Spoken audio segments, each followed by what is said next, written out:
كما كتشاهدوا معنا في هذا الفيديو، بالنسبه للناس اللي عزيز عليهم مادلين غنوريكم اليوم، غنعملوا هذه التجربه غادي تعرفوا شني اللي كتاكلوا بالضبط.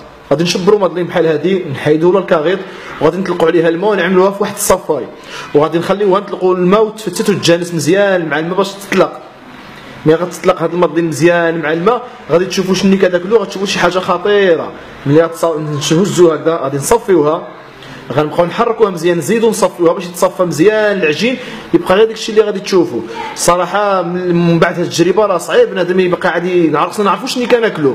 شوفوها ملي غادي نصفيوها مزيان هكذا غادي تعرفوا علاش كثر مرض السرطان، راه كناكلوا ما بقيناش كنعرفوا شني كناكلوا.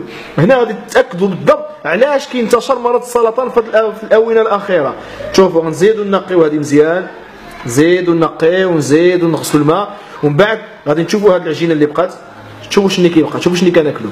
هذه ما هي عجينه، ما هي ماشي هذا الشيء، ها السرطان، هذا السرطان بعينه، هذا هو السرطان. شفتوا شني كناكلوا في مادلين، وما خفي كان اعظم، يعلم الله شي حوايج اصطناعيين شني كناكلوا فيهم.